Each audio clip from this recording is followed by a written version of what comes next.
Imagine this. You've saved the world multiple times, stopped alien invasions, and even snapped your fingers to erase Thanos. Sounds heroic, right? But what if, instead of a hero, the law saw you as a criminal? Tony Stark, better known as Iron Man, may have had good intentions, but his actions weren't always legal. From violating international airspace to creating weapons of mass destruction, Stark's superhero career is filled with crimes that would land any normal person behind bars for a very, very long time. So let's put Iron Man on trial.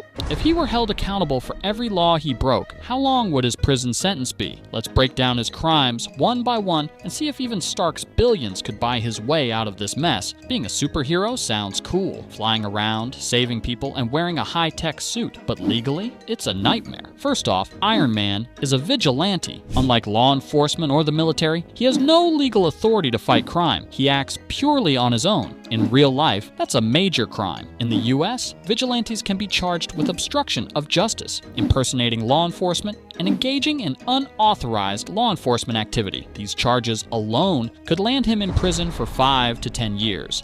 Then, there's his blatant disregard for international law. Stark routinely flies into restricted airspace, engages in combat in foreign nations, and interferes with military operations. In Iron Man 2008, he invades Afghanistan to take down terrorists. In Iron Man 2, he ignores government orders to hand over his suit. And in Avengers Age of Ultron, he brings chaos to Sokovia. The UN could charge him under war crime statutes, adding another 15 to 20 years to his sentence. And that's just the beginning. If Iron Man had a catchphrase besides "I am Iron Man," it would probably be, "Oops, my bad." Let's talk about property damage. Every time Tony Stark suits up, a city suffers. Skyscrapers, highways, airports. His battles leave behind billions of dollars in destruction, and someone has to pay for that. Take the Avengers 2012, for example. The Battle of New York resulted in $160 billion in damages. Then there's Iron Man 3, where Stark's mansion gets blown to bits and falls into the ocean, causing severe environmental damage. Not to mention Avengers Age of Ultron, where his AI experiment, Ultron, levels an entire city in Sokovia. Legally, this falls under reckless endangerment, destruction of public property, and criminal negligence. If we compare this to real-world cases, a single count of destruction of government property can carry a 10-year sentence. Now multiply that by the hundreds of buildings, vehicles, and bridges Stark has damaged. Even if we're generous and only charge him for major destruction cases, he'd easily face 50-plus years in prison, and that's being kind. And we haven't even touched on his illegal weapons yet. Before he became Iron Man, Tony Stark was already a weapons manufacturer, selling cutting-edge military tech to the highest bidder. But even after he shut down Stark Industries' weapons division, he didn't exactly stop making weapons. He just kept them for himself. Let's start with the Iron Man suits. These are unregistered, privately owned weapons of mass destruction. They include missiles, repulsor cannons, and highly advanced AI systems, none of which are legally authorized for civilian use. In real life, possessing unauthorized military-grade weaponry can lead to 25 years to life in prison under US federal law. Then, there's the arc reactor, an energy source so powerful it could be classified as a nuclear-level weapon. If the US government ever decided to treat it like a nuclear device, Stark could be charged with violating the Atomic Energy Act, a crime punishable by life in prison. And let's not forget about War Machine. Tony illegally built and distributed an Iron Man suit to James Rhodes, essentially trafficking illegal weaponry. That alone could land him another 10 years behind bars. At this point, Stark isn't just looking at a long sentence. He's looking at multiple life terms, and that's before we even get to Ultron. Iron Man's biggest mistake wasn't building the suits, it was building Ultron. In Avengers Age of Ultron, Tony Stark, without government approval, creates an advanced, self-aware AI designed to protect humanity. Instead, it decides the best way to do that is to wipe out humanity. It's not just a mistake, it's criminal negligence on a global scale. Ultron's actions directly lead to the destruction of Sokovia, resulting in thousands of deaths. In real-world law, Tony could be charged with mass manslaughter, war crimes, and crimes against humanity. The Rome Statute of of the International Criminal Court defines crimes against humanity as acts of mass murder, extermination, and widespread destruction,